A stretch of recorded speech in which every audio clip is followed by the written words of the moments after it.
Hello बच्चों, welcome to Newtonian MJ channel, the channel which clear all the concepts of physics. क्योंकि हम concepts का रट्टा नहीं लगाते, हम कॉन्सेप्ट्स को क्लियर करते हैं। तो आज हम एक नया कॉन्सेप्ट पढ़ लेते हैं जो कि बहुत ही बेहतरीन है। इसका नाम है गाउस का नियम और गाउस के नियम के अनुप्रयोग। हाँ, बिल्कुल सही सुना आपने, गाउस का नियम, जो कि टॉपिक का नाम है, चैप्टर का नाम है। ठीक है, तो आप सोच सकते हो कि कितना इंपॉर्टेंट है ये। ठीक है, और जब चैप्टर स्टार्ट हुआ था तब मैंने बताया था कि यहाँ से अपने को 4 नंबर का क्वेश्चन भी मिलता है, डेरिवेशन मिल जाती है या फिर न्यूमेरिकल मिल जाता है, तो मिलता है। तो यहीं से आगे से ज़्यादातर न्यूमेरिकल या फिर डेरिवेशन अपने पास में मिलते हैं। ठीक है, तो अब गाउस का नियम को पढ़ने से पहले अपने को कुछ पहले की चीज़ें अपने को देखनी पड़ेंगी, जैसे कि विद्युत फ्लक्स अपने को आना चाहिए। उसी के साथ में अपने पास में सतत आवेश वितरण के अंदर रेखीय आवेश घनत्व और पृष्ठीय आवेश घनत्व और आयतन आवेश घनत्व भी अपने को समझ में आना चाहिए। ठीक है, तो मैं एक बार रिवाइज करवा देता हूँ उसको, क्यों, ताकि अपने को इसको समझने में थोड़ी सी मुश्किल नहीं रहे। ठीक है, तो सबसे पहले तो बात आती है अपने पास में विद्युत फ्लक्स की। तो विद्युत फ्लक्स क्या होता था, तुम्हें ध्यान हो तो, किसी विद्युत क्षेत्र के अंदर स्थित बंद जो पृष्ठ से निर्गत कुल विद्युत बल रेखाओं की संख्या को अपन क्या बोलते थे, विद्युत फ्लक्स कहते थे। यानी कि विद्युत फ्लक्स कुछ और नहीं था, यानी कि विद्युत बल रेखाओं की जो संख्याएं गुजर रही थी पृष्ठ में से, उन्हीं को अपन क्या बोलते थे, विद्युत फ्लक्स बोलते थे। और अपन ने देखा था कि फाई बराबर कितना आता था, E.ds, जो कि एक अदिश राशि प्राप्त होती थी। क्लियर है ना बात? हाँ, समझ में आ गई ना। उसके बाद में बात कर रहे हैं सतत आवेश वितरण। सतत आवेश वितरण में अपन ने देखा था कि अगर आवेश है ना एक समान रूप से या फिर पास पास में वितरित हो, तो इस प्रकार का जो वितरण है वो क्या होता है, अपने पास में सतत आवेश वितरण होता है। तो सतत आवेश वितरण के अंदर अपन ने 3 चीज़ें पढ़ी थी। तो 3 चीज़ों के अंदर पहली चीज़ थी क्या, रेखीय आवेश वितरण। यानी कि जब कोई आवेश है वो किसी तार पर समान रूप से वितरित हो तो उसको अपन क्या बोलते हैं, रेखीय आवेश वितरण कहते हैं। तथा रेखीय आवेश घनत्व आया था लैम्ब्डा बराबर Q/L। ऐसे ही पृष्ठीय आवेश घनत्व अपन ने पढ़ा था सिग्मा बराबर Q/A। और ऐसे ही अपन ने देखा था आयतन आवेश घनत्व, जो कि आता है ρ बराबर Q/V। यानी कि ये चीज़ें आज के टॉपिक के अंदर काम में आने वाली है। ठीक है, ये अपन पढ़ रहे हैं सेकंड चैप्टर के अंदर। और सेकंड चैप्टर का जो मेन उद्देश्य अपन ने बताया था क्या था, विद्युत क्षेत्र की तीव्रता निकालना बिंदु आवेश के अलावा। याद तो होगा ही, वैसे मुझे पता है आप लोगों को। तो यानी कि विद्युत क्षेत्र अपन ने निकालते हैं इस चैप्टर के अंदर, लेकिन बिंदु आवेशों के कारण जो निकालते हैं, Q/R² जो निकालते हैं, उसके अलावा अपन सारा काम कर रहे हैं। ठीक है कि नहीं, इसके अंदर भी वही काम कर रहे हैं। लेकिन अब ये सब विद्युत क्षेत्र की तीव्रताएं निकाल रहे थे, काफ़ी मुश्किल हो रही थी तीव्रताओं के निकालने के बाद में। उसके बाद में होती है एंट्री किसकी, गाउस के नियम की, है ना। जो गाउस की एंट्री होती है, गाउस के नियम की एंट्री थोड़ी ना होगी, गाउस की एंट्री होती है। और आते ही वो क्या बोलता है, स्वागत नहीं करोगे हमारा। ठीक है, तो अब क्या होता है कि जैसे ही गाउस आता है तो वो बताता है कि ये जो आप विद्युत क्षेत्र जो निकाल रहे हो ना इस तरीके से, है ना, इतना टाइम नहीं है मेरे पास, मैं क्या कर सकता हूँ, इसको आसानी से भी निकाल सकता हूँ। ठीक है ना। तो फिर बाद में उसने कुछ अपने ही रूल दिए, जिसकी हेल्प से विद्युत क्षेत्र को निकालना बहुत ज़्यादा सिंपल हो गया। यानी किसी भी आकृति के लिए अपन आसानी से निकाल सकते थे। इस टाइप का रूल दिया था, जो कि बहुत ही बेहतरीन था और हर जगह पे वैलिड भी हो रहा था, है ना। तो गाउस का नियम बहुत ही ज़्यादा इंपॉर्टेंट है। समझ में आ रही है ना बात, कितना इंपॉर्टेंट है बताओ। विद्युत क्षेत्र की तीव्रता अपन आसानी से निकाल सकेंगे। ठीक है, नहीं तो बहुत रामायण थी अपने लिए। तो अब यही काम इसके अंदर करने वाले हैं। तो अब विद्युत क्षेत्र की तीव्रता को निकालने के लिए अपन गाउस का नियम का उपयोग करेंगे। तो सबसे पहले अपन इसको समझते हैं स्टेप बाय स्टेप, गाउस का नियम क्या है, कैसे इसकी सहायता से विद्युत क्षेत्र की तीव्रता निकालेंगे, क्या क्या इसके महत्वपूर्ण बिंदु हैं, ये सारी चीज़ें अपन कवर करते जाएंगे। और जो कि आप एक एक लाइन को, एक एक वर्ड को समझ लो कि पी जा रहे हैं आपको, तब जाके अपने को ये टॉपिक क्लियर होना है। ठीक है ना बात। तो चलो करते हैं अपन गाउस का नियम। तो गाउस का नियम क्या बताता है, गाउस ने क्या बताया कि किसी निर्वात या किसी वायु में स्थित किसी बंद पृष्ठ से निर्गत कुल विद्युत फ्लक्स का जो मान है, क्या बताया देखो। अब जो विद्युत फ्लक्स की जो डेफिनेशन दी थी वो अलग तरीके से दी। सबसे पहले तो उसने क्या बताया कि जो फाई जो है, यानी कि अपन ने क्या किया, कोई बंद लूप रखा है। क्या रखा है, कोई बंद लूप रख दिया। अगर अपन है, बंद लूप अपन जानते हैं 3D, अगर बंद लूप रखा है तो उसमें से कुल विद्युत फ्लक्स जो निर्गत होगा, उस पर उपस्थित कुल आवेश का 1/ε0 गुना प्राप्त होगा। और यही क्या है, गाउस का नियम। देखो क्या बताया कि अगर मान लिया कि ये अपने पास में 3D सेक्टर है, ठीक है, अब इसके ऊपर कोई भी आवेश है, Q है, Q आवेश है, तो क्या बोल रहा है कि इसमें से जो निर्गत जो फ्लक्स होगा, इसमें जो निर्गत फ्लक्स होगा वो कितना होगा, फाई बराबर Q बटे एप्सिलॉन नॉट। यहाँ पे कैपिटल Q है तो यहाँ पे भी कैपिटल Q आ जाएगा, Q बटे एप्सिलॉन नॉट, यानी कि Q क्या है यहाँ पर, टोटल आवेश। Q क्या है यहाँ पर, टोटल आवेश। ये अलग तरीके से विद्युत फ्लक्स की डेफिनेशन उसने दी, ठीक है कि नहीं। एक्चुअली में जो फ्लक्स की जो डेफिनेशन होती है वो कितनी होती है, E डॉट ds, यही है फ्लक्स की डेफिनेशन, लेकिन इसने अलग तरीके से दी, ये भी वैलिड है, ठीक है कि नहीं। यानी कि एक मेन जो फॉर्मूला है उसका यही है, लेकिन ये किसके लिए लागू है, देखो बंद लूप लगाया मैंने, किसके लिए लागू है, बंद लूप। यानी कि बंद लूप अगर के मतलब बंद लूप में से निर्गत कुल विद्युत फ्लक्स का मान कितना होता है, उस पर उपस्थित आवेश का 1/ε0 गुना प्राप्त होता है। एक्चुअल में जो विद्युत फ्लक्स होता है E डॉट ds होता है, लेकिन अगर बंद पृष्ठ है तो अपन ये भी ले सकते हैं, Q/ε0 भी ले सकते हैं, ठीक है ना। बात क्या बताया, वापस सुनेंगे। किसी बंद पृष्ठ से निर्गत कुल विद्युत फ्लक्स का मान उस पृष्ठ पर उपस्थित कुल आवेश का 1/ε0 गुना प्राप्त होता है, और यही क्या है अपने पास में, गाउस का नियम है। क्लियर है। अब अपन देखते हैं इसके महत्वपूर्ण बिंदु। महत्वपूर्ण बिंदु समझना है अपने को, तो महत्वपूर्ण बिंदु अपन देखते हैं। सबसे पहले अपने को एक एक लाइन को समझना है, एक एक पॉइंट को समझना है। तो सबसे पहला बिंदु तो बताता है, तो सबसे पहला बिंदु अपने को बताता है कि जो पृष्ठ पर जो आवेश है, यानी कि टोटल जो आवेश है ना, उनका बीजगणितीय योगफल होता है। जैसे कि मान लेते हैं अपन यहाँ पर ये काल्पनिक बंद पृष्ठ है, ये क्या है, बंद पृष्ठ है। तो यहाँ पर 10 कूलम आवेश है, माइक्रो कूलम है, यहाँ पे माइनस का 3 माइक्रो कूलम आवेश है, प्लस का 2 माइक्रो कूलम आवेश है। तो अब और यहाँ पे बाहर भी एक आवेश रखा हुआ है जिसको मैंने रख दिया 8 माइक्रो कूलम आवेश, ठीक है। तो अब यहाँ पे कुल आवेश कितना है, कुल आवेश कितना है, इनका बीजगणितीय योगफल जो कि अंदर है उन्हीं का बीजगणितीय योगफल, बाहर वाले से गाउस के नियम को कोई लेना देना नहीं है। क्या बताया उसने डेफिनेशन के अंदर कि पृष्ठ पर उपस्थित कुल आवेश का 1/ε0 गुना होता है, तो पृष्ठ से बाहर है तो उसका तो कोई मतलब ही नहीं है। तो पृष्ठ के अंदर तो यही है ना, तो यानी कि यहाँ पे कितना आ जाएगा, 10 माइनस का 3 यानी कि 7, 7 प्लस का 2 यानी कि 9, यानी कि कितना है, 9 माइक्रो कूलम आवेश आएगा। यहाँ पे आवेश का मान कितना है, 9 माइक्रो कूलम। क्लियर, पहला पॉइंट। दूसरा पॉइंट क्या बताता है अपने को, अब दूसरा पॉइंट बताता है अपने पास में, जो अगर बंद पृष्ठ है, ऐसे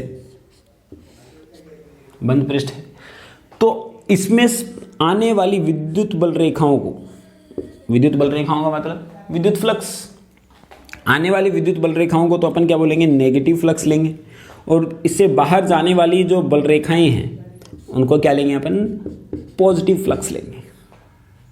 यानी कि जिसके अंदर अगर एंटर कर रही है, अंदर जा रही है, तो उसको अपन नेगेटिव लेंगे, और बाहर निकल रही है तो उसको पॉजिटिव लेंगे। उल्टा भी ले सकते हैं, लेकिन अभी अपन क्या कर रहे हैं, अंदर आने वाली को नेगेटिव और बाहर जाने वाली को पॉजिटिव ले रहे हैं।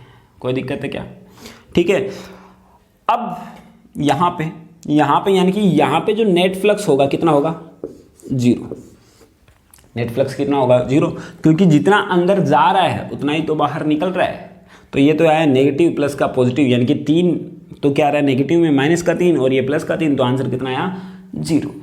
आती बात समझ में। ऐसे ही अगर मैं यहाँ पे बंद लूप मैंने लिया, ऐसे मान लेता हूँ, ऐसे ले लेता हूँ बंद लूप, ठीक है। अगर मान लेता हूँ मैं यहाँ से विद्युत बल रेखाएं गुजर रही है 3, है ना, और यहाँ पे कोई नेगेटिव आवेश है, माइनस का Q आवेश है, मान लिया माइनस का Q आवेश है। तो जो विद्युत बल रेखाएं अपन जानते हैं धनात्मक से प्रारंभ और ऋणात्मक पर समाप्त होती हैं, पढ़ा है अपन ने। तो मान लिया कि ये जो विद्युत बल रेखाएं इसके अंदर से गई, लेकिन 2 तो यही खत्म हो गई, क्योंकि 2 इसने एब्जॉर्ब कर ली, क्योंकि नेगेटिव पर खत्म होती है, और एक बाहर निकल गई, एक क्या हो गई, बाहर निकल गई। यानी कि ये जो फ्लक्स लिया अपन ने, ये तो क्या लेते हैं अपन, नेगेटिव, और ये क्या लेते हैं, पॉजिटिव। तो इसके अंदर फ्लक्स कितना आएगा बोलो, नेगेटिव। क्या रहे हैं, नेगेटिव। क्लियर बात, से 2 पॉइंट हो गए। अगर मैं यहाँ पर क्या करता हूँ, इसी पॉइंट के ऊपर अगर मैं ये बंद लूप अपन ने लिया है, ऐसे बंद लूप लिया है, यहाँ पे पॉजिटिव आवेश रख दूँ, क्या रख दूँ मैं, पॉजिटिव आवेश। तो यहाँ से मान लिया कि विद्युत बल रेखाएं इधर जा रही हैं, तो अब यहाँ पे जैसे ही 3 तो यहाँ से गई, लेकिन ये आवेश तो क्या आवेश से और निकलेंगी, यानी कि 3 से ज़्यादा निकलेंगी बाहर की ओर, 3 से ज़्यादा निकलेंगी, इधर से निकल गई, मान लिया इधर से निकल गई, तो ये जो बाहर निकल रही है उसको तो अपन क्या लेंगे, पॉजिटिव, और इसको क्या लेंगे, नेगेटिव, यानी कि फाई का जो मान आएगा वो क्या आएगा, पॉजिटिव। फाई का मान क्या आएगा, पॉजिटिव। क्लियर है बात। अगर मैं मान इससे आवेश का भी पता लगा सकते हैं अपन, जैसे कि मान लिया कि यहाँ से कोई विद्युत बल रेखाएं जा रही हैं, यहाँ से ज़्यादा जा रही हैं और यहाँ से कम निकल रही है, इसका मतलब इसके अंदर कितना आवेश है, माइनस का कोई आवेश है। इसका मतलब यही तो हुआ। मान लिया यहाँ पे अपने को आवेश का पता नहीं है, तो यहाँ पे मान लिया कि 3 विद्युत क्षेत्र रेखाएं जा रही है और यहाँ से जो बाहर निकल रही है वो ज़्यादा निकल रही है, इसका मतलब इसके ऊपर क्या है, पॉजिटिव आवेश है। तुम्हें ध्यान हो तो विद्युत फ्लक्स में अपन ने एक पॉइंट लिखवाया था, एक जो न्यूमेरिकल करवाया था उसके अंदर अपन ने लिखा था कि एक समान विद्युत क्षेत्र के अंदर अगर अपन क्या करते हैं, किसी बंद लूप को रख देते हैं जिसके अंदर पहले से कोई आवेश नहीं है, इसके अंदर पहले से कोई आवेश नहीं है, तो उससे निर्गत जो विद्युत फ्लक्स का मान कितना होता है, 0 प्राप्त होता है। वो न्यूमेरिकल भी अपन ने किया था, अरे किया था ना, ऐसे ही अपन ने ये देख लिया। तो इस टाइप से अपन देख पा रहे हैं कि क्या होने वाला है। ऐसे ही अगर अपन और भी करें इसको, और भी आगे मतलब काफ़ी चीज़ें इसके अंदर अपन कर सकते हैं, यानी कि आने वाली रेखाओं को तो अपन क्या लेंगे, नेगेटिव लेंगे, और जाने वाली रेखाओं को अपन क्या लेंगे, पॉजिटिव अपन लेने वाले। क्लियर है ना बात। अब मान लिया कि सिर्फ बाहर से कोई विद्युत क्षेत्र उपस्थित था, ये तो अब मान लेते हैं यहाँ पे विद्युत क्षेत्र उपस्थित है ही नहीं, ये माइनस क्यू ही है यहाँ पे तो क्या था, बाहर से विद्युत क्षेत्र है, ये है ही नहीं, तो अब क्या आएगी, विद्युत बल रेखाएं अंदर आएगी, बाहर से कोई विद्युत क्षेत्र उपस्थित नहीं है, तो क्या आएगा, फ्लक्स क्या आएगा, नेगेटिव, क्योंकि सारी रेखाएं क्या आ रही हैं, अंदर आ रही है। ऐसे ही अगर मैं बात करता हूँ, ये डब्बा है बंद लूप, ध्यान रखना चाहिए बंद लूप अनिवार्य है। यहाँ पे क्या आया, ये डब्बा, ये प्लस क्यू लिया अपन ने, तो प्लस क्यू लिया तो बाहर निकलेंगे सारी रेखाएं, बाह्य विद्युत क्षेत्र कुछ भी नहीं है, तो ये निकली ऐसे, तो यानी कि फ्लक्स का मान कितना आएगा, पॉजिटिव। ठीक है, तो कहने का तात्पर्य क्या हुआ, आने वाली जो लूप के अंदर आ रही है उस रेखा को तो अपन क्या लेंगे, पॉजिटिव लेंगे, जो नेगेटिव लेंगे, और जो बाहर निकल रही हैं उनके फ्लक्स को क्या लेंगे अपन, नेगेटिव लेंगे। ठीक है, तो ये लेते हैं अपन थर्ड पॉइंट। अब क्या ले रहे हैं अपन, थर्ड पॉइंट। अब जो आवेश है ना, आवेश है वो, ये जो फ्लक्स है वो क्या किस बात पे डिपेंड कर रहा है, देखो किस बात पे डिपेंड करता है, एक तो आवेश की मात्रा पे डिपेंड करेगा, यानी कि आवेश का मान ज़्यादा है या कम है, आवेश की प्रकृति पे भी डिपेंड करेगा, यानी कि नेगेटिव या पॉजिटिव पर, और ये एप्सिलॉन नॉट आ रहा है, एप्सिलॉन नॉट क्या होता है, निर्वात या वायु की क्या विद्युतशीलता, अगर ये माध्यम में रखेंगे तो भी होगा चेंज, यानी कि आवेश जो फ्लक्स का मान है वो किन किन बातों पे डिपेंड कर रहा है, आवेश की मात्रा पर डिपेंड कर रहा है, प्रकृति पर डिपेंड कर रहा है, प्रकृति पर किस पे डिपेंड कर रहा है, यहां पे लिख देता हूं मैं, मात्रा, प्रकृति और माध्यम पर निर्भर करता है। 3 बातों पर निर्भर कर रहा है ये, सिर्फ आवेश की मात्रा पर, प्रकृति पर और माध्यम पर निर्भर करता है। यह पृष्ठ के आकार, आकृति और क्षेत्रफल पर निर्भर नहीं करता है। जैसे कि मान लो कि ये जो पृष्ठ का क्षेत्रफल इसको ज़्यादा कर देता मैं, तो भी क्या होता, फ्लक्स तो उतना का उतना ही रहता, क्योंकि जितनी जाती उतनी ही तो बाहर निकलती। यानी कि किस पे निर्भर कर रहा है, ये मात्रा पे निर्भर कर रहा है, यानी कि ये चेंज होगा तो फ्लक्स चेंज होगा। प्रकृति पे भी निर्भर कर रहा है, यानी कि नेगेटिव है या पॉजिटिव है, और माध्यम पर भी निर्भर कर रहा है। किस पे निर्भर कर रहा है, माध्यम पर, यानी कि उसको वायु में रखा गया है या फिर जल में रखा गया है या कौन से माध्यम में रखा गया है, इस बात पे भी डिपेंड कर रहा है। ना तो ये आकार पे निर्भर कर रहा है, ना ये आकृति पे निर्भर कर रहा है, ना ये प्रकृति पे भी निर्भर कर रहा है, ना ही साथ में ही ना ही ये स्थिर अवस्था या गतिशील अवस्था पे निर्भर करता है, यानी कि आवेश गति कर रहा है, स्थिर है, इस बात पे भी निर्भर नहीं करता है, सिर्फ इन 3 चीज़ों पे निर्भर करता है। जबकि कूलॉम के नियम की मैं अगर बात करूं तो कूलॉम का नियम इन कुछ बातों में निर्भर करता था, कूलॉम का नियम किस बात पे निर्भर करता था? आवेश की निश्चरता पढ़ी थी अपन ने, है ना। तो क्या हुआ था कि आवेश जब गति कर रहा है ना, तब हम क्या लगा सकते हैं, दो आवेशों के मध्य बल नहीं निकाल सकते। जब दो आवेश स्थिर अवस्था में हैं तभी अपन क्या कर सकते हैं, विद्युत बल का मान निकाल सकते हैं, Q1 Q2 बटे R स्क्वायर। यानी कि जो दोनों आवेश थे बिंदु आवेश थे, क्या थे, बिंदु आवेश थे, और उनके मध्य जो लगने वाला जो बल था, है ना, उनके जो मध्य लगने वाला बल है वो ये दोनों स्थिर होने चाहिए, तभी जाके अपन बल निकाल सकते थे। लेकिन ये इन बात पे निर्भर नहीं कर रहा है। ये आवेश जैसे कि मान लिया ये आवेश इधर रख दूँ, इधर रख दूँ, इधर रख दूँ, कहीं पे भी रख दूँ, कोई फर्क नहीं पड़ रहा। इसकी त्रिज्या कितनी भी बढ़ा दूँ, कितना भी आकार बढ़ा दूँ, कोई भी निर्भर नहीं कर रहा है। यानी कि डिपेंड किस पे करता है, मात्रा, प्रकृति और माध्यम पर। पॉइंट टू बी नोटेड है, ये बहुत सारे क्वेश्चन बनते हैं इससे, ठीक है। कॉन्सेप्ट क्लियर होंगे तो ये छोटी सी बात अपने को ध्यान में है तो अपन इनके क्वेश्चंस को सोल्व कर पाएंगे। ये है 4th पॉइंट। अब बात करते हैं, किसी भी बंद पृष्ठ है अपने पास में, कोई भी बंद पृष्ठ है, तो उससे निर्गत जो फ्लक्स का जो मान होता है वो शून्य होता है अगर उसके अंदर पहले से कोई आवेश नहीं है। जैसे कि मान लिया अपन ने कोई बंद पृष्ठ रखा किसी क्षेत्रफल के अंदर, यानी कि मान लिया अपन ने कोई बंद पृष्ठ रखा, बंद पृष्ठ यानी कि 3D सेक्टर रखा अपन ने बाह्य विद्युत क्षेत्र में। तो बाह्य विद्युत क्षेत्र में अपन ने रखा, चाहे वो समान है या असमान है, विद्युत क्षेत्र समान हो या असमान, जितनी क्षेत्र रेखाएं अंदर जाएंगी उतनी ही तो बाहर भी निकलेंगी, जितनी क्षेत्र रेखाएं अंदर जाएंगी उतनी ही तो बाहर भी निकलेंगी। तो इसका मतलब क्या हुआ, अगर उस डब्बे के अंदर यानी कि 3D जो सेक्टर है उसके अंदर आवेश शून्य है तो निर्गत फ्लक्स का मान सदैव ही शून्य होगा, ठीक है। तो देखो क्या बताना चाह रहा है ये, तो ये अपन ने क्या रखा, ये अपन ने रखा है इधर से ये ऐसे, ठीक है, ये बंद लूप रख दिया अपन ने। यहाँ पे आवेश 0 है, यहाँ पे आवेश कितना है, 0 है।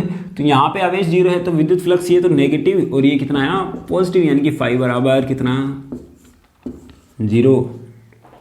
फाई बराबर कितना आएगा, 0, क्योंकि जितना अंदर फ्लक्स जा रहा है उतना ही तो बाहर निकल रहा है। ऐसे ही अगर मैं क्या कर देता हूँ, अगर मैं इसके अंदर आवेश भी रख देता हूँ, ये रखा मैंने माइनस का 10 माइक्रोकूलम और ये प्लस का 10 माइक्रोकूलम, अब विद्युत क्षेत्र ऐसे रेखा जा रही है इधर, तो अब फ्लक्स कितना होगा, अब भी तो शून्य ही होगा, क्योंकि नेट फ्लक्स यानी कि जो कुल आवेश है वो तो कितना हुआ, इसके अंदर 0 ही हुआ, क्योंकि अपन जानते हैं कि आवेशों का केवल बीजगणितीय योगफल होता है। तो डब्बे के अंदर -10 है और +10 है, -10 और +10 मिलके कितने हो गया, अंडा, है ना। तो यहाँ पे अंडा आ गया तो यहाँ पे भी तो अंडा ही आएगा, है ना, भुर्जी बना के खा लो फिर इसकी।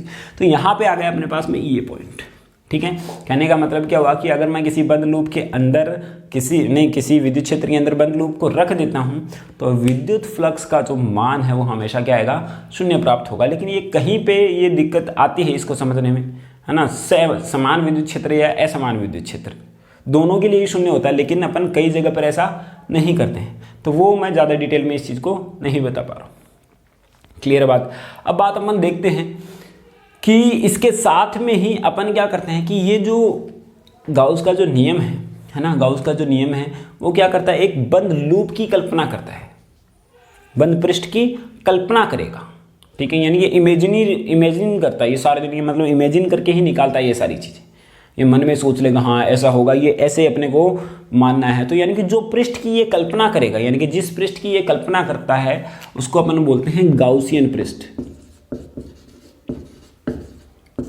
गाउसियन पृष्ठ, ठीक है। यानी कि जैसे पृष्ठ की ये कल्पना करेगा उस पृष्ठ को क्या बोलेगा, गाउसियन पृष्ठ। सिंपल सी बात है, अपना नाम तो करेगा ही करेगा। तुम अगर होते इसकी जगह पे, अगर तुम अपना नाम यहाँ पे इस पृष्ठ की खोज करते तो तुम अपना नाम लगाते, है ना। जैसे कि मैं होता तो क्या लगाता, बाहुबली पृष्ठ, है ना। तो ये बात अलग है। तो यानी कि यहाँ पे क्या हो रहा है कि यहाँ पे ये जो पृष्ठ की कल्पना की जा रही है ना, उसको अपन क्या बोलते हैं, गाउसियन पृष्ठ बोलते हैं। तो ये 5 पॉइंट है अपने पास में समझने के लिए। छठा पॉइंट भी मैं बता देता हूँ।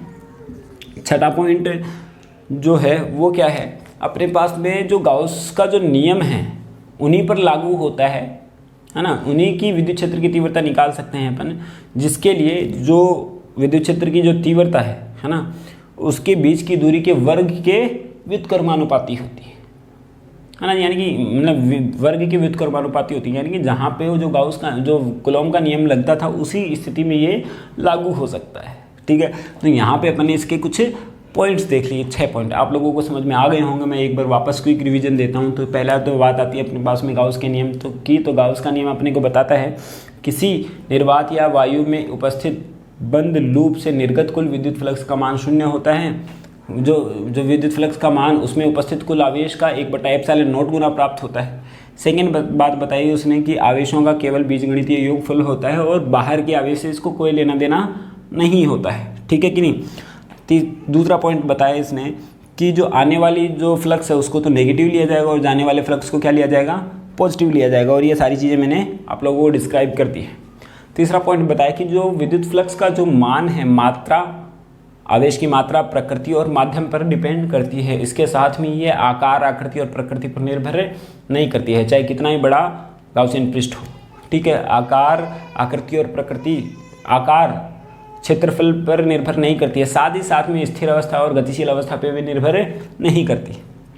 इसके बाद में क्या बताया है, अगर किसी बंद लूप को, यदि किसी बंद लूप पर आवेश जो है 0 है, उसको अगर विद्युत क्षेत्र के अंदर रखा जाए तो उससे निर्गत विद्युत फ्लक्स का मान सदैव 0 प्राप्त होगा, ठीक है। अब पांचवा पॉइंट बताया कि जो पृष्ठ की ये कल्पना करता है ना, काल्पनिक पृष्ठ की जो कल्पना करता है उसको क्या नाम दिया गया, गाउसियन पृष्ठ नाम दिया गया, जिसके बारे में अपन और देखेंगे। इसके बारे में अपन बहुत सारी चीज़ें देखने वाले हैं। छठा पॉइंट बताया ये तभी लागू है जहाँ पे कूलॉम का नियम लागू होता है, ठीक है कि नहीं। चलो ये अपन ने इसके पॉइंट्स देख लिए। अब इसके कुछ न्यूमेरिकल्स देखते हैं इन पॉइंट्स को समझने के लिए। अगर ये पॉइंट्स आते हैं तो वो न्यूमेरिकल तुम चुटकी बजाते ही ठीक कर दोगे, ठीक है ना। तो करते हैं इनके न्यूमेरिकल्स कुछ, उसके बाद में अपन बढ़ते हैं आगे।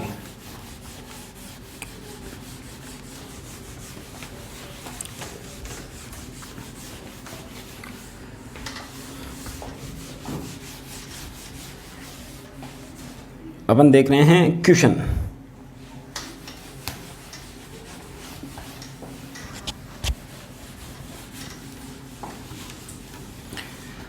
तो देखते हैं अपन पहला क्वेश्चन। पहला क्वेश्चन है अपने पास में, क्वेश्चन नंबर फर्स्ट।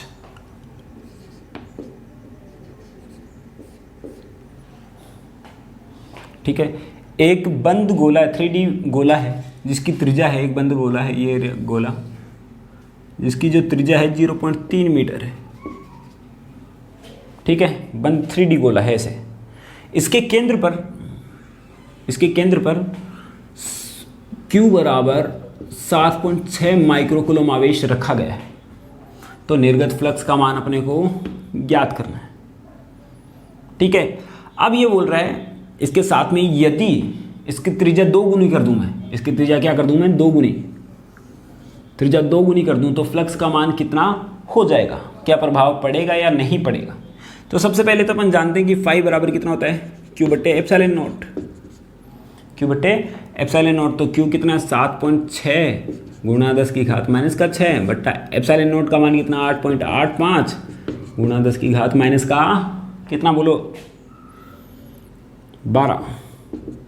इसको अगर अपन सॉल्व करते हैं तो ये आता है 8.5 गुणा 10 की घात 5 न्यूटन अपॉन में कूलॉम इंटू में मीटर स्क्वायर। ये इसका आंसर निकलता है, ठीक है।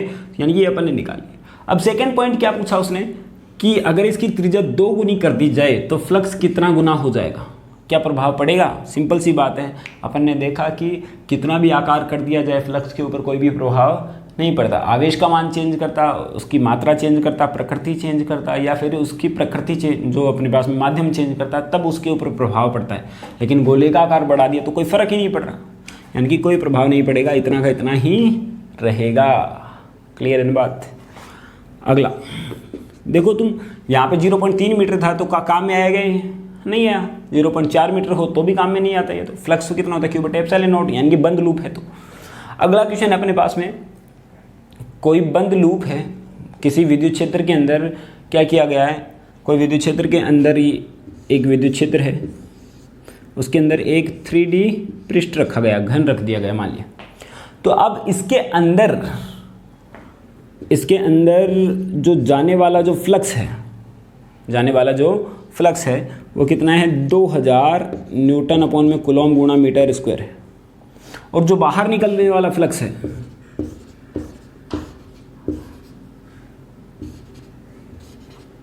बाहर निकलने वाला जो फ्लक्स है वो कितना है, 8000 है, 8000 न्यूटन अपॉन में कूलम इंटू में मीटर स्क्वायर। तो अब हमें पता है कि जितना जा रहा है उससे ज़्यादा बाहर निकल रहा है, तो यानी कि यहाँ पे कोई का आवेश होगा, और कैसा आवेश होगा वो पॉजिटिव। कैसा आवेश होगा? पॉजिटिव। तो उस आवेश का मान ज्ञात कीजिए। यानी कि एक चीज़ तो मैंने पहले ही निकाल ली, ये अपन ने पहले ही बता दी, पॉजिटिव होगा या नेगेटिव अपन जानते हैं, क्योंकि अंदर जा रही है उससे ज़्यादा बाहर निकल रही है। इसका मतलब क्या हुआ? अंदर कोई पॉजिटिव आवेश है, तो आवेश का मान अपने को ज्ञात करना है। तो सबसे पहले तो अपन जानते हैं कैसे ज्ञात करेंगे इसका मान, अभी निकालेंगे अपन। सबसे पहले तो अपन जानते हैं कि जो फ्लक्स होगा यहाँ पे आने वाला फ्लक्स को तो क्या लूँगा मैं? फाई इन, अंदर आने वाले फ्लक्स को, तो इसका नाम दिया अपन ने 2000 न्यूटन अपॉन में कूलम इंटू में मीटर स्क्वायर, है ना। फाई आउट कितना आएगा? Out from the class, out from the डब्बा, यानी कि कितना आएगा?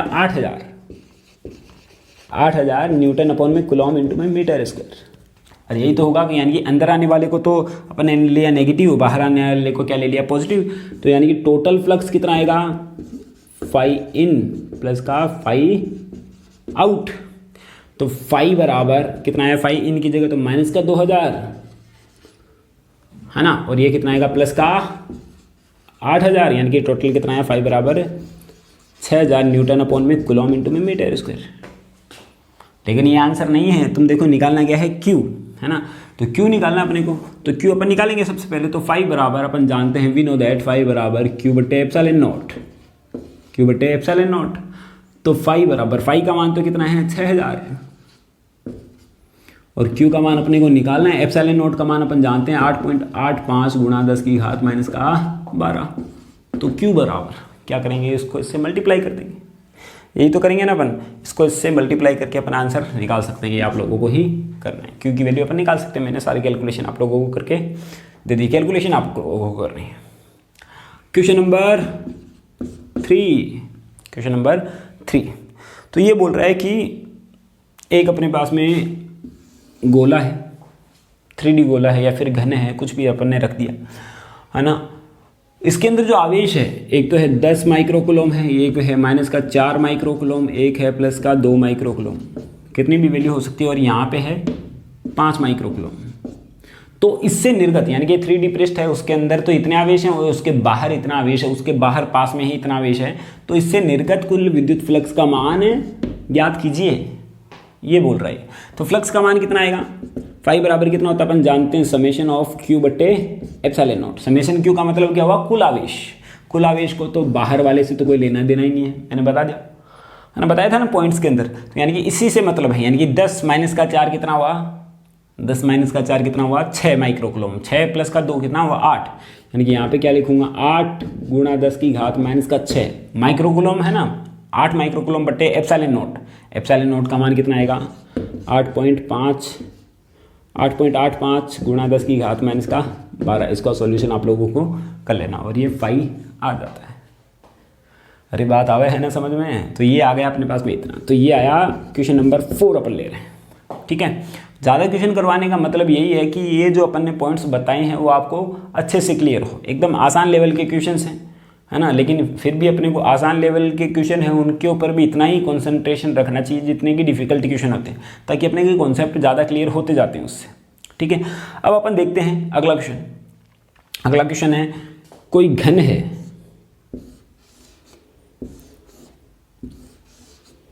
कोई घन ले लिया अपन ने, ठीक है, घन या फिर तेल का पीपल ले लो डब्बा, मतलब ऐसा है। उसके अंदर अपन ने 2 द्विध्रुव रख दिए एक दूसरे के लंबवत। एक द्विध्रुव रख दिया मैंने माइनस का क्यू, एक प्लस का क्यू, है ना, और दूसरा रख दिया इसके लंबवत माइनस क्यू और प्लस का क्यू। तो फ्लक्स का मान ज्ञात कीजिए, फ्लक्स का मान ज्ञात कीजिए सॉरी। तो क्या रखा है अपन ने? द्विध्रुव रखा है। अब द्विध्रुव तो अपने को समझ में आना चाहिए। द्विध्रुव का मतलब क्या था? 2 समान परिमाण, 2 समान, मतलब एक द्विध्रुव का मतलब क्या होता है कि 2 आवेशों से मिलकर बनी ऐसी संरचना जिनके आवेश का मान तो समान हो लेकिन प्रकृति क्या हो? विपरीत हो, माइनस क्यू और प्लस क्यू, ये तो होता है। तो अब ये फाई निकालना है। तो अपन जानते हैं कि फाई बराबर तो कितना होता है? समेशन ऑफ क्यू बटे epsilon not, summation of Q बटे एप्सिलॉन नॉट, यानी कि कुल आवेश। कौन सा आवेश? कौन सा कुल आवेश? डब्बे के अंदर जो कुल आवेश है। डब्बे के अंदर कितना कुल आवेश? Minus Q minus 2 Q plus Q 2 Q, यानी कि कितना 0/ε0, यानी कि आंसर कितना 0। यानी कि अगर मैं द्विध्रुव तो क्या हुआ, कुल आवेश तो कितना होगा, द्विध्रुव का 0 ही होगा ना, उन दोनों को मिला दिया जाए, क्योंकि बीजगणितीय योग करेंगे इसके अंदर तो अपन। यानी कि अगर मैं 2 द्विध्रुव रख देता हूँ, 4 द्विध्रुव रख देता हूँ, लंबवत रख देता हूँ, समांतर रख देता हूँ, लेकिन अंदर कुल आवेश तो कितना हो जाएगा, 0 ही हो जाएगा ना। यानी कि अंदर आवेश 0 हो गया तो फ्लक्स का मान भी कितना होगा, 0 ही होगा। आती है बात समझ में। क्वेश्चन नंबर 4 अपन देखते हैं 5th क्वेश्चन, जो कि आप लोगों के लिए दे देता हूँ मैं। क्या बोल रहा है कि एक विद्युत क्षेत्र के अंदर एक डब्बा है, ये अपने डब्बा रख दिया, अंदर आने वाली जो विद्युत क्षेत्र रेखाएं हैं वो कितनी हैं, 400 न्यूटन/में कूलम × मीटर स्क्वायर। ठीक है कि नहीं, 400 न्यूटन इतनी है। और ऐसे ही बाहर निकलने वाली जो हैं, बाहर निकलने वाली मान लिया कि 300 है, 300 न्यूटन/में कूलम × मीटर स्क्वायर। तो यहाँ पर उपस्थित आवेश का मान याद कीजिए। ठीक है, अब सबसे पहले तो अपने और उसकी प्रकृति भी ज्ञात कीजिए, यानी कि आवेश यहाँ पे कौन सा होगा, धनात्मक होगा या ऋणात्मक होगा, है ना, वो भी बताना है। और आवेश की मान भी बताना है, जो कि आप लोगों को बताना है। सारी चीज़ें मैंने आप लोगों को इसके अंदर पहले से ही बता दी। ठीक है, चलो ये हो गया अपने पास में क्या, गाउस का नियम हो गया, और उसके कुछ पॉइंट्स हो गए जो कि अपने, और इससे रिलेटेड कुछ क्वेश्चंस भी कर लिए हैं, ताकि अपने को ये पॉइंट्स सारे के सारे समझ में आ जाएं। ठीक है, तो आगे बढ़ते हैं। इसके साथ ही अपन आगे बढ़ेंगे, और अब अपन निकल लेते हैं कहाँ पे, गाउस के नियम के अनुप्रयोग में। कहाँ पे निकलेंगे अपन, गाउस के नियम के अनुप्रयोग में। बाहर नहीं निकलना है, बाहर निकलते ही तो लॉकडाउन की अवहेलना हो जाएगी, जो कि अपन कर नहीं सकते, है ना। तो चलो करते हैं अपन।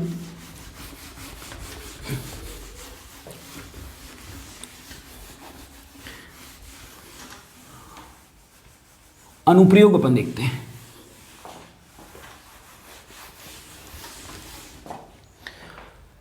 गाउस के नियम के अनुप्रयोग।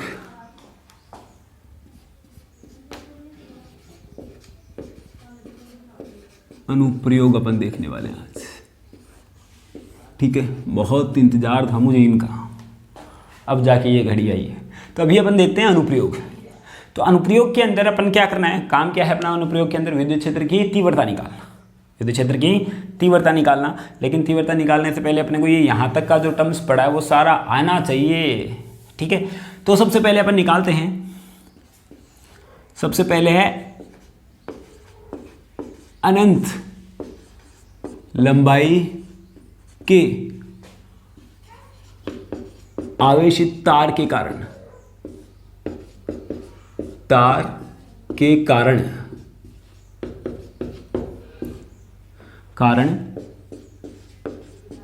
तीव्रता देखेंगे, इसको समझेंगे। ठीक है, कभी नहीं निकाली अपन ने, बिंदु आवेश के लिए नहीं निकाल ली अपन ने। और अपन ने एक क्या लिया, जो वृत्त है उसके अक्ष पे भी अपन ने निकाल लिए, है ना। तो अब अपन निकाल रहे हैं एक अनंत लंबाई का तार है, ये अनंत लंबाई का तार है। ठीक है, इसको अपन ने क्यू आवेश दिया है, अनंत लंबाई का तार है, इसको क्यू आवेश दिया है, क्यू। तो इससे आर दूरी पर एक बिंदु P है, जिसके ऊपर अपने को विद्युत क्षेत्र की तीव्रता का मान ज्ञात करना है। ठीक है ना बात। अब देखते हैं सबसे पहले अनंत लंबाई के आवेशित तार के कारण किसी बिंदु P पर विद्युत क्षेत्र की तीव्रता का मान अपने को ज्ञात करना है। यानी कि ये अनंत लंबाई का तार लिया है और यहाँ पे बिंदु P है, बिंदु O ले लेता हूँ, यहाँ से R दूरी पर एक बिंदु P है जहाँ पे विद्युत क्षेत्र की तीव्रता का मान निकालना है। तो सबसे पहले तो अपने को ध्यान रखना है कि विद्युत क्षेत्र की जो तीव्रता है एक सदिश राशि है। तो सबसे पहले अपन इसकी दिशा ज्ञात करेंगे। क्या ज्ञात करेंगे अपन, दिशा, डायरेक्शन। यानी कि विद्युत क्षेत्र की जो तीव्रता एक सदिश राशि है, सबसे पहले इसकी दिशा। तो दिशा ज्ञात करने के लिए मैं क्या करता हूँ, कि अनंत लंबाई का है तो O से मैं एक पॉइंट ले लेता हूँ DL, अल्पांश ले लेता हूँ DL, और यहाँ पे आवेश कितना होगा DQ। ऐसे ही यहाँ पे भी आवेश ले लेता हूँ, एक अल्पांश ले लेता हूँ DL, आवेश कितना होगा DQ। अल्पांश ये A पॉइंट ले लिया और ये B ले लिया। ठीक है, क्या किया मैंने, O से कुछ दूरी पर अपन ने अल्पांश ले लिया A, जिसका अल्पांश की लंबाई कितनी है DL है, और उसके ऊपर आवेश कितना है DQ। ऐसे ही मैंने क्या किया, जितनी दूरी पे ये लिया है उतनी ही दूरी पे अपन ने ये भी लिया है, एक और अल्पांश, इसकी लंबाई dl है और आवेश कितना है dq है। ठीक है, क्योंकि अपन ने विद्युत क्षेत्र की तीव्रता की दिशा निकालेंगे। देखो कैसे, तो सबसे पहले अपने को विद्युत क्षेत्र की तीव्रता निकालनी होती है यहाँ पे। तो यहाँ पे अपन क्या मानते हैं, धनात्मक आवेश, तो ये धनात्मक है dq, ये भी धनात्मक है, ये क्या करेगा इसको प्रतिकर्षित। ठीक है, तो ये बनेगा de, क्या बनेगा de। तो ये l लंबाई होगी, तो यहाँ पे इसके दो घटक बनेंगे। ये अगर मैं थीटा ले लेता हूँ तो एक तो ये थीटा है तो ये भी थीटा होगा, तो यानी कि ये तो कितना आएगा de cos थीटा, और ये कितना आएगा de sin थीटा। क्लियर है ना बात। यहाँ पे L5 है, इसके कारण ऐसे आएगा de, ये थीटा तो ये भी थीटा, क्यों, क्योंकि जितनी दूरी पे ये लिया उतनी दूरी पे तो ये भी लिया है, तो थीटा, तो ये कितना आएगा, ये भी आएगा de cos थीटा, क्योंकि इसके घटक भी दो बनेंगे, एक तो इस साइड में बनेगा और एक इस दिशा में बनेगा। ये कितना आएगा de sin थीटा। ठीक है, अब देखो यहाँ पे ये घटक तो एक दूसरे को क्या कर देंगे, कैंसिल कर देंगे, क्योंकि समान परिमाण में विपरीत दिशा में है, जबकि ये घटक आपस में जुड़ जाएंगे, एक दिशा में जा रहे हैं। यानी कि जो तीव्रता है, तार तो ऐसे है, तीव्रता और तीव्रता की दिशा किधर जा रही है, इधर। क्या जा रही है, तार ये रहा, तीव्रता की दिशा इधर, देखो इधर, ये तो कैंसिल हो ही गया। यानी कि तीव्रता जो होती है, दिशा जो होती है, क्या होती है, तार के लंबवत प्राप्त होती है।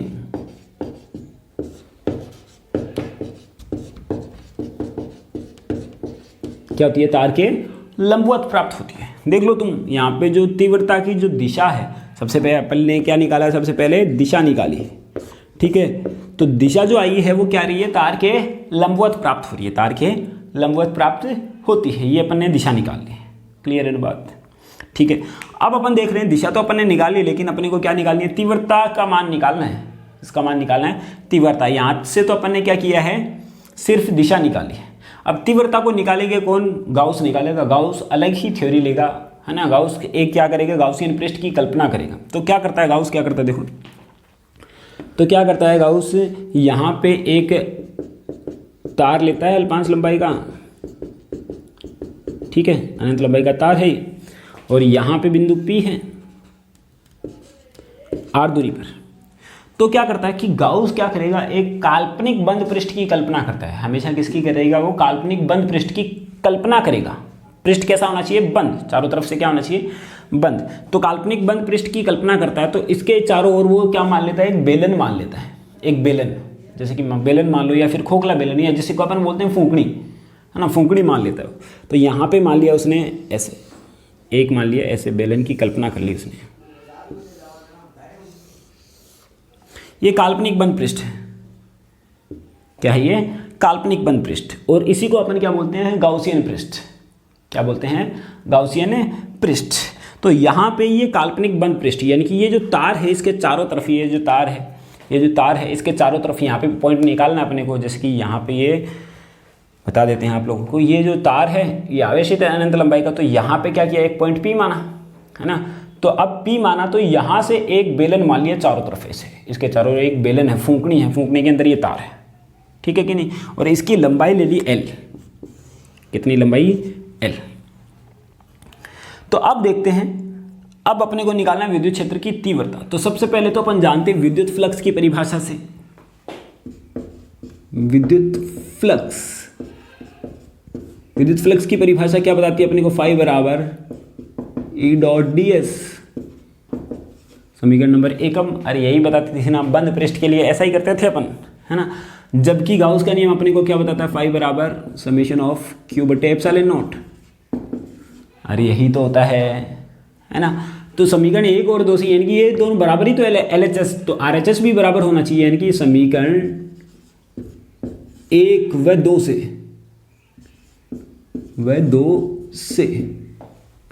समीकरण 1 व 2 से अपन देखते हैं, है ना। तो ये तो विद्युत फ्लक्स की डेफिनेशन है। विद्युत फ्लक्स समीकरण 1 व 2 से क्या आ रहा है, E डॉट ds बराबर q बटे एप्सिलॉन नॉट। कुल आवेश कितना है, q है, इसलिए मैंने q ले लिया। कुल आवेश कितना है, q।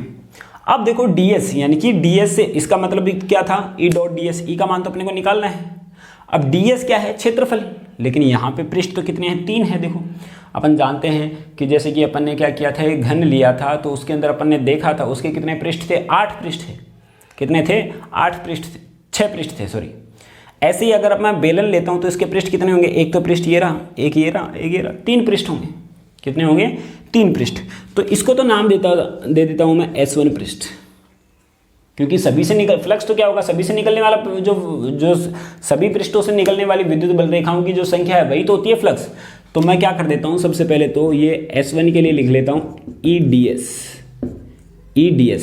थीटा क्या आएगा यहाँ पे? S1 पृष्ठ ये लिया। तो हम जानते हैं कि ये जो तार है तो तीव्रता की दिशा तो हमेशा इधर निकाली है, हमेशा तार के लंबवत, तार के लंबवत। जबकि जो इसका क्षेत्रफल है, इसका क्षेत्रफल क्या आएगा? हमेशा पृष्ठ के लंबवत। बताया था हमेशा जो 3D अपने पास में पॉइंट होते हैं, 3D अपने पास में जो आकृतियाँ होती हैं, उनकी जो पृष्ठ की जो दिशा होती है वो लंबवत होती है पृष्ठ के और हमेशा बाहर की ओर। यानी कि लंबवत तो इधर भी हो सकती है, इधर भी हो सकती है, लेकिन हमेशा बाहर की ओर। याद है ना, विद्युत फ्लक्स में बताया था अपन ने सदिश एरिया। तो यहाँ पे ds की डायरेक्शन ये, तो यानी कि थीटा का मान कितना हुआ? 0 डिग्री। तो यहाँ पे देखो दोनों एक ही डायरेक्शन में तो 0, यानी E डॉट ds की जगह मैं क्या लिख सकता हूँ? EDS cos 0, क्योंकि डॉट को हटाते ही अपने पास में क्या आता है? cos थीटा आता है। तो EDS cos 0 प्लस ये तो आया S2 के लिए, S2 ये मान लेता हूँ, ये पृष्ठ। E की डायरेक्शन तो हमेशा तार के लंबवत, ये रहा तार के लंबवत इधर, और पृष्ठ की डायरेक्शन किधर आएगी बोलो? ये अपने पास में ये है, तो तार तो ये ऐसे है, तो तार के लंबवत तो इधर विद्युत क्षेत्र की दिशा, और पृष्ठ तो ये है, तो पृष्ठ के लंबवत तो इधर ही आएगी ना। देखो यहाँ पे ये ऐसे पृष्ठ है गोल, तो इसके लंबवत तो ऐसे ही होगा ना। तो यानी कि यहाँ पे क्या आएगा? EDS cos 90 degree, EDS cos 90 degree plus वापस अपन देखते हैं क्या आएगा। एक तो S2 पृष्ठ के लिए लिया अपन ने, ये ds है, तो थीटा बराबर कितना आया यहाँ पे? 90 डिग्री। इसके लिए देखते हैं, ये S3 पृष्ठ ले लिया अपन ने, तो यहाँ पे कितना आएगा? E, और यहाँ पे क्या आएगा?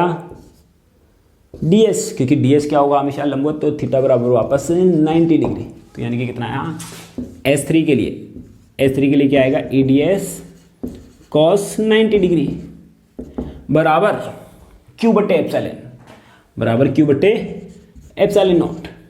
तो cos 90 तो कितना? 0। तो EDS बचा अपने पास में, तो E ये ले लिया ds, और पृष्ठ कौन सा लिया है? S1, ये पृष्ठ। और Q क्या होता है अपने पास में? आवेश होता है। तो हमेशा पता है अपने को, जैसे कि अगर मैंने क्या किया है कि तार पर आवेश वितरित किया तो रेखीय आवेश घनत्व लगेगा। क्या लगेगा? L लंबाई का तार ले लिया, तो अपन जानते हैं लेमडा बराबर कितना आएगा? Q बटे L। लेमडा बराबर कितना आएगा? Q बटे L, रेखीय आवेश घनत्व की परिभाषा से। तो Q बराबर कितना आएगा? Lambda L। तो यहाँ पे मैं क्या लिख दूँ? लेमडा L लिख दूँ, क्या बोलो? अरे लिख दें क्या? अरे याद है ना, बताया था ना शुरुआत में कि अपने को रेखीय आवेश घनत्व देखना पड़ेगा। तो लेमडा L बटे एप्सिलॉन नॉट, अब ds यानी कि क्षेत्रफल किसका? S1 का। ये जो एरिया है S1 यही तो है, यानी कि इस बेलन का, इन दोनों के एरिया को छोड़कर, यानी कि इसका पूरे का एरिया, यानी कि बेलन का एरिया तो कितना होता है? 2 पाई RH। कितना होता है? 2 पाई RH, यानी कि R उसकी त्रिज्या होती है और H क्या होती है? उसकी ऊंचाई। तो यानी कि E की जगह क्या लिख दूँ मैं? E बराबर ds, यानी कि कुल क्षेत्रफल 2 पाई RL। H की जगह क्या लिया अपन ने? L। तो यहाँ पे क्या लिया है? लेमडा L बट्टे एप्सिलॉन नॉट। L से L गया, तो यहाँ से कितना आया? E बराबर कितना आया? लेमडा अपॉन में 2 पाई R एप्सिलॉन नॉट। यही इसका आंसर आ गया। ठीक है, अब इसको अपन कुछ अलग तरीके से भी लिख सकते हैं। अपन लिख सकते हैं। अपन क्या लिख सकते हैं? 2 से ऊपर नीचे अगर मैं मल्टीप्लाई कर दूं, है ना, एक तो ये भी आंसर है इसका। इसको 2 से नीचे ऊपर नीचे मल्टीप्लाई कर देते हैं तो क्या आएगा? E बराबर 2 लेमडा, यहाँ पे कितना हो जाएगा? 4 pi epsilon not R। 4 pi epsilon not R क्यों किया? क्योंकि मैं जानता हूं कि 1 अपॉन में 4 पाई एप्सिलॉन नॉट R किसका मान होता है? K का। किसका होता है? K का, यानी कि E बराबर कितना आएगा? 2K लेमडा बटे R। अगर मैं सदिश रूप में करूँगा तो ये रहा, एकांक सदिश लगा दूंगा, तो यहाँ पे आ गई इसकी वैल्यू। क्या है इसकी वैल्यू? तो अपने पास में जो फॉर्मूला आता है अनंत लंबाई के तार के कारण किसी बिंदु P पर जो विद्युत क्षेत्र की तीव्रता का फॉर्मूला कितना है, 2k λ/r, या फिर ये फॉर्मूला भी अपन काम में ले सकते हैं, या फिर ये फॉर्मूला भी अपन काम में ले सकते हैं। वो आसानी से याद हो जाता है, इस वजह से अपन ने वो ऐसा लिखते हैं, ठीक है कि नहीं। अब यहाँ पे इसका ग्राफ भी बना सकते हैं। E क्या है, व्युत्क्रमानुपाती है R के, तो ठीक है। तो यहाँ पे E है और ये R ले लेता हूँ, इसके बीच में ग्राफ कैसे आएगा, व्युत्क्रमानुपाती का ग्राफ ऐसे आता है, जबकि समानुपाती का ग्राफ कैसे आएगा, ठीक है कि नहीं। तो ये तो E है और ये कितना हुआ, 1/r ले लेता हूँ, ग्राफ कैसे आएगा, ऐसे। समानुपाती का ग्राफ इसी प्रकार से आता है। अब देखो कई बार ऐसे भी पूछ लेता है कि E और लेमडा के बीच में ग्राफ बताओ, यानी कि विद्युत क्षेत्र और रेखीयावेश घनत्व के मध्य ग्राफ बताओ। तो E समानुपाती तो लेमडा है, E समानुपाती क्या है, लेमडा। देखो तुम यहाँ से फॉर्मूले से, तो यानी कि यहाँ पे ग्राफ क्या आएगा समानुपाती का, ये तो E आया और ये लेमडा आया। तो इस प्रकार से अपन इसको निकाल सकते हैं, यानी कि पहला अनुप्रयोग अपने पास में क्या हो जाता है, कंप्लीट हो जाता है। पहला अनुप्रयोग क्या होगा, कंप्लीट होगा, यानी कि अनंत लंबाई के तार के कारण किसी बिंदु P पर विद्युत क्षेत्र की तीव्रता आती है 2k λ/r। क्लियर बात। चलो ये अपन ने पहला कंप्लीट कर लिया है। इसके 1-2 न्यूमेरिकल कर लेते हैं, उसके बाद में इस लेक्चर को अपन ख़त्म करते हैं, उसके बाद में अगला कल करवाएंगे, है ना। तो चलो करते हैं अपन आगे इसके न्यूमेरिकल। अरे बात आ रही है ना समझ में। तो ऐसे ही अपन क्या कर रहे हैं, बहुत आसानी से अपन क्या कर सकते हैं, क्या किया अपन ने, आसानी से क्या किया, विद्युत क्षेत्र की तीव्रता निकाली। क्या किया, विद्युत फ्लक्स को phi बराबर E डॉट ds, phi बराबर Q/ε0, इन दोनों को बराबर करवा दिया और आंसर निकाल लिया E का। ऐसे ही अपन आगे के अनुप्रयोगों में भी ऐसा ही करेंगे, यानी कि विद्युत फ्लक्स क्या phi बराबर E डॉट ds और विद्युत गाउस का नियम Q/ε0, इन दोनों को बराबर करके ही अपन आंसर निकालेंगे। यानी कि सब में यहाँ तक तो कॉमन ही है, यहाँ पे क्षेत्रफल अलग अलग होता जाएगा, उसके बाद में अपन यहाँ पे रेखीय आवेश घनत्व की जगह पृष्ठीय आवेश घनत्व भी आ सकता है, तो ये सारी चीज़ें आ सकती हैं। तो यहाँ पे अपन इनको सोल्व करते हैं, ठीक है। तो समझ में आ रहा है ना कितनी आसानी से गाउस ने क्या किया, ये काम सोल्व कर दिया, ठीक है। नहीं तो लोगों को बिंदु आवेश तक तो निकाल लिया था आसानी से, बाकी के निकालने में काफ़ी दिक्कत आ रही थी, तो बाकी का काम इसने कर दिया है, ठीक है। अब अपन देखते हैं इसका पहला क्वेश्चन। पहला क्वेश्चन अपन देखते हैं कि एक तार है जिसका रेखीय आवेश घनत्व जो है, एक तार है 2 μC/मीटर है, इसका रेखीय आवेश घनत्व है 2 μC और इससे r बराबर 20 सेंटीमीटर की दूरी पर, ठीक है कि नहीं। 20 सेंटीमीटर की दूरी पर एक बिंदु P है, यानी कि ये अपने पास में ये है 20 सेंटीमीटर की दूरी पर एक बिंदु P है ना। तो अपने को क्या निकालना है, विद्युत क्षेत्र का मान निकालना है। निकाल सकते हैं क्या, बोलो क्या हुआ। यहाँ से अपने पास में अनंत लंबाई का तार है और 20 सेंटीमीटर की दूरी पर एक बिंदु P है, तो हम जानते हैं वी नो दैट क्या आएगा, E बराबर 2k λ/r, ठीक है। तो मान रख देता हूँ 2 गुणा 9, k का मान तो कितना आएगा 9 गुणा 10 की घात 9, लेमडा का मान कितना बोलो 2 गुणा 10 की घात -6 बट्टे r का मान 20 सेंटीमीटर, 20 गुणा 10 की घात -2, क्योंकि r ही है तो यहाँ पे अपन ने इसको सोल्व करते हैं। तो यहाँ से अपन इसको सोल्व कर सकते हैं, तो यहाँ पे इसका आंसर अपने को निकालना है। चलो इसको सोल्व करते हैं अपन। तो यहाँ से देखते हैं अपन 10 की घात -2, तो यहाँ से बचेगा 10 की घात -1, तो 2 से तो 2 गया, तो यहाँ से बचेगा 10 की घात, ये तो आया 18, ये माइनस का 1 जाके ऊपर कितना हो जाएगा प्लस का 10, और ये माइनस का 6, यानी कि 10 की घात 4, 18 गुणा 10 की घात 4 N/कूलम आंसर। क्लियर बात। क्वेश्चन नंबर 2, क्वेश्चन नंबर अपन 2 देखते हैं। तो उसके अंदर अपने को क्या दे रखा है कि एक इलेक्ट्रॉन है, एक तार है जिसका रेखीय आवेश घनत्व जो है लेमडा बराबर, एक तार है जिसका रेखीय आवेश घनत्व कितना है 10 की घात -6 है, रेखीय आवेश घनत्व कितना है 10 की घात -6, ठीक है, कूलम/मीटर, ठीक है। तो अब यहाँ से क्या बोल रखा है कि उसके चारों ओर एक इलेक्ट्रॉन है, इलेक्ट्रॉन गति कर रहा है r बराबर 0.1 मीटर की त्रिज्या पर, तो उसका वेग ज्ञात करना है, वेग ज्ञात करना है। देखो ये क्वेश्चन बहुत अच्छा है। क्या बोल रहा है कि एक तार है, ये रहा तार अपने पास में, इसका रेखीय आवेश घनत्व कितना 10⁻⁻6 और इलेक्ट्रॉन इससे 0.1 मीटर की दूरी पर एक इलेक्ट्रॉन स्थित है, यहाँ पे इलेक्ट्रॉन, ठीक है। ये वृत्ताकार कक्षा में चक्कर काट रहे हैं ऐसे, ये जो तार है इलेक्ट्रॉन यहाँ है, ये चक्कर काट रहे हैं ऐसे ऐसे, ठीक है। तो इस इलेक्ट्रॉन का वेग ज्ञात करना है, इस इलेक्ट्रॉन का वेग अपने को ज्ञात करना है, ठीक है। बहुत अच्छा क्वेश्चन बनता है।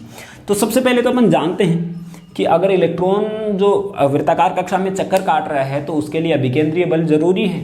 क्या जरूरी है? अभिकेंद्रीय बल। यानी कि मैं बोल सकता हूं कि F बराबर कितना आएगा, mv²/r तो होना चाहिए ना, mv²/r तो होना चाहिए, क्योंकि अभिकेंद्रीय यानी कि अभिकेंद्रीय बल तो लगेगा ही लगेगा। और अभिकेंद्रीय बल के अलावा इसके ऊपर कौन सा बल लग रहा है? विद्युतीय बल भी लग रहा है, देखो, ठीक है। तो विद्युतीय बल लगेगा, F की जगह पे मैं क्या लिख सकता हूँ, QE, क्योंकि विद्युतीय बल कितना होता है, QE कितना आएगा, mv²/r। अब Q का मान अपने को पता है, m का, Q का मतलब इलेक्ट्रॉन का आवेश, m का मतलब भी अपने को पता है, m मतलब द्रव्यमान, v का मान अपने को ज्ञात करना है, r का मान भी अपने को पता है, लेकिन E का मान नहीं पता। अरे E का मान, विद्युत क्षेत्र का मान नहीं दिया हुआ है, तो विद्युत क्षेत्र का मान तो अपन निकाल सकते हैं ना अनंत लंबाई के तार के कारण r दूरी पर। तो क्या आता है, इसको क्या लिख सकते हैं, Q गुणा E का मान कितना आता है, 2k⁻r, 2k⁻r, ये कितना आएगा, mv²/r। क्लियर है क्या बात? क्योंकि विद्युत क्षेत्र की जगह मैंने क्या लिख दिया, 2k⁻r, क्योंकि अनंत लंबाई के तार के कारण बिंदु P पर निकालना अपने को विद्युत क्षेत्र की तीव्रता, तो 2k⁻r, तो r से r तो गया अपने घर, ठीक है।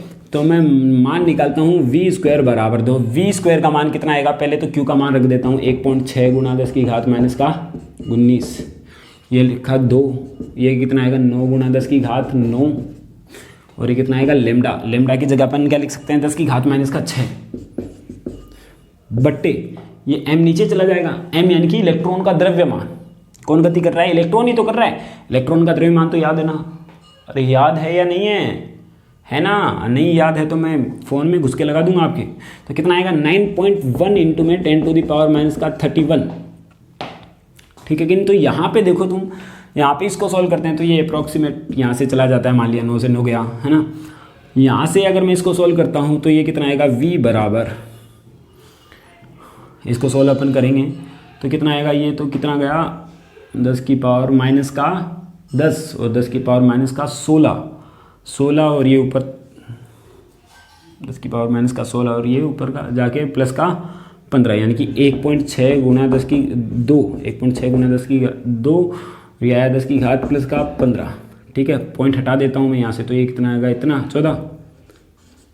तो यानी कि v बराबर, v² बराबर कितना आएगा 16 × 2 × 10⁻14, तो यानी कि v बराबर कितना आएगा 4√2 × 10⁻7 मीटर पर सेकेंड आंसर। ये अपने पास में इसका आंसर आ जाता है, ठीक है। तो अपन ने क्या निकाला, वेग निकाल लिया। अगला क्वेश्चन करते हैं जो कि मैं आप लोगों को लिए दे रहा हूँ घर के लिए, ठीक है कि नहीं।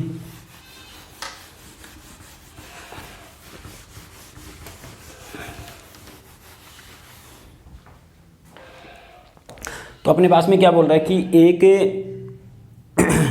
एक रेखीय आवेश, मतलब एक तार है,